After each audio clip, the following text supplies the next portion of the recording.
Okay, let's dive right into this explainer. Today, we're tearing into Chapter 14, and we're going to take what is honestly a pretty dense technical walkthrough of common Cisco router and switch commands and turn it into your everyday, highly practical command line toolkit. If you've ever stared at that blinking cursor on a live production device and felt that sudden wave of panic, well, we're going to fix that right now. We're going on a complete day-in-the-life journey together today. We'll cover mastering iOS exec modes, CLI navigation and efficiency, day one device hardening, configuring real-world routing, network address translation scenarios, and finally, the golden troubleshooting sequence. Section 1. Mastering iOS exec modes. Now, before we can actually configure anything, we absolutely have to understand the environment we're operating in. To execute commands confidently in a live environment, you need a professional toolkit. We really need to organize our navigation, routing, switching, security, and troubleshooting into logical, real-world sequences. To successfully navigate Cisco iOS, you have to understand its hierarchy. I want you to think of these three core modes like corporate security clearances, right? Down in the lobby, you've got user exe, represented by that greater than symbol. This gives you very limited read-only access. You can look around, but you can't touch anything. Then you use the enable command. That's like taking the elevator up to the control room. Privileged exe, which is shown by the pound sign or hashtag. Up here, you have full diagnostic access. Finally, if you need to actually change how the whole building operates, you use Configure Terminal to sit down at the architect's desk. That's global configuration mode, indicated by config in parentheses. This is where the magic happens, where you make those device-wide settings. Let's actually picture this. Here is the exact step-by-step progression of escalating your privileges on day one. You connect, and you land in user exec. You type enable to jump to privileged exec. Then, configure terminal to enter global config. From there, you might execute a command like hostname core-sw1 to change the device's identity. Finally, and actually this is absolutely critical, you drop back to privileged exec using the end command and save your work using copy run start. That way, your configuration actually survives a reboot. Section 2. CLI navigation and efficiency. Because once you get the modes down, the very next step is learning how to work faster and smarter within the command line. These 4 simple tricks, they will literally save you countless keystrokes out in the field. First off, never try to memorize every single keyword. Just explore with the question mark. Typing IP and then a question mark lists every valid option right there for you. Next, start typing a command and hit Tab. The iOS will autocomplete it for you, which totally avoids typos. If you need a command you used, say, 5 minutes ago, Show History brings it right back.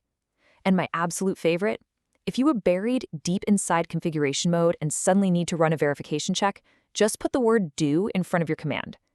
Do show IP int brief lets you check interface status without having to back all the way out of config mode. It's a lifesaver. So the real crucial point here is knowing exactly how to commit your good work to memory versus how to safely back out when things go horribly wrong. Because they will. If you make a good change, you verify it in RAM with show running config. You save it to NVRAM with copy running config startup config, and then you confirm that save with show startup config. Simple, right? But if you make a change that accidentally breaks connectivity, simply do not save it. The running config will remain in RAM, and a quick device reload will pull the last known good startup config from NVRAM, effectively discarding your bad changes. Section 3. Day 1 Device Hardening. Let's put these commands into practice with our first major real-world workflow, building a rock-solid Day 1 hardening checklist. Imagine you're configuring a brand new switch.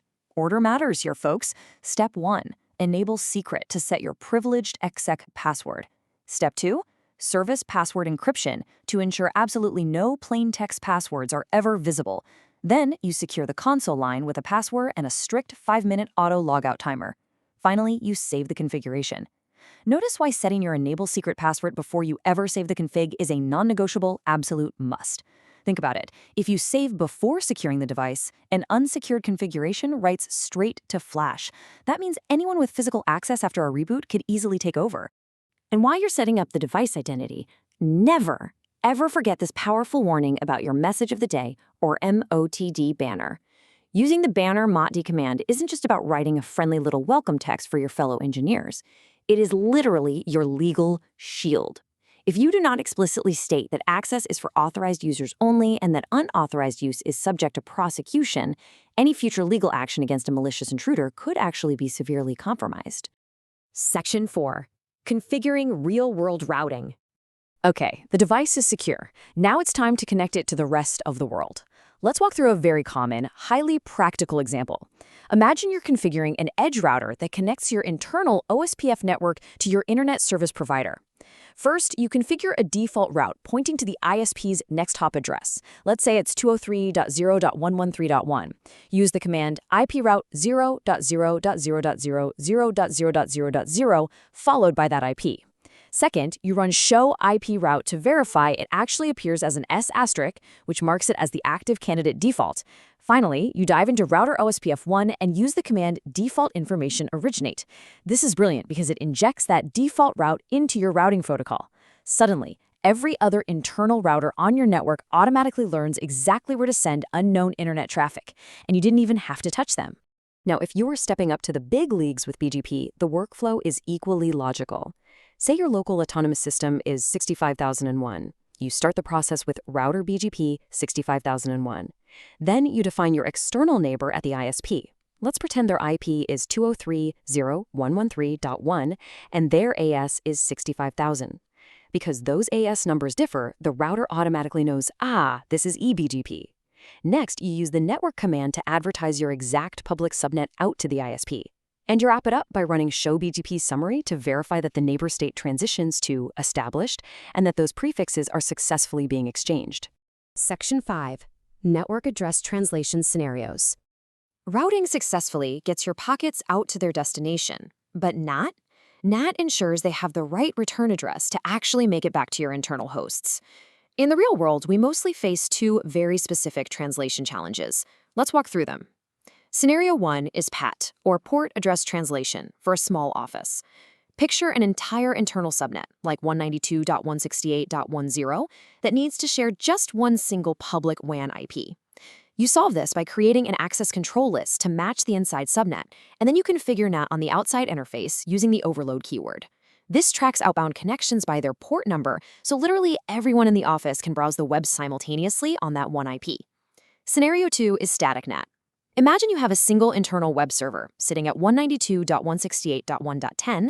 It absolutely must be reachable from the outside internet on a specific public IP, like 203.0.113.50. In this case, you ditch the overload. You create a permanent one-to-one mapping using the IPNAT inside source static command. This basically punches a dedicated, predictable hole straight through your translation boundary just for that specific server. Section 6. The golden troubleshooting sequence. We inevitably reach the moment every single network engineer faces when things suddenly stop working. You just got the ticket, a user is down, they can't reach a host. How do you shift your mindset from pure configuration to intense investigation, ensuring you don't break things even further while trying to fix them? Well, we have a very clear playbook for this.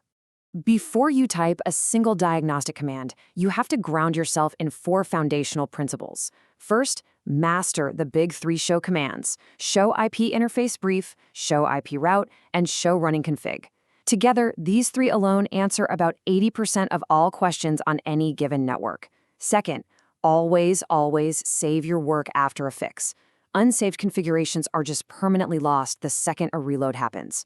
Third, debug with extreme care. In a production environment, never just blindly turn on debugs. Always use access control list filters to limit the output and shut them off immediately with undebug all when you're done. And fourth, document everything. Seriously, use descriptions on your interfaces so your future self knows exactly what that random cable connects to. And we finish with the golden sequence. These are the exact 5 commands you should run, in this specific order, on an unknown device, every single time. First, show version to check the uptime and see if the device recently crashed. Second, show IP interface brief to quickly scan for any downed links. Third, show IP route to confirm the device actually knows the path to your destination. Fourth, show running config to understand the active setup. And fifth, show log to surface any recent security events or flapping interfaces. Running these 5 gives you a complete, instant picture of the network's health. You now hold the keys to the kingdom. We've seen how a single command can bring a multi-million-dollar network to its knees or completely save it from disaster. So with this practical toolkit now sitting right in your hands, what kind of impact are you going to make on your very next login?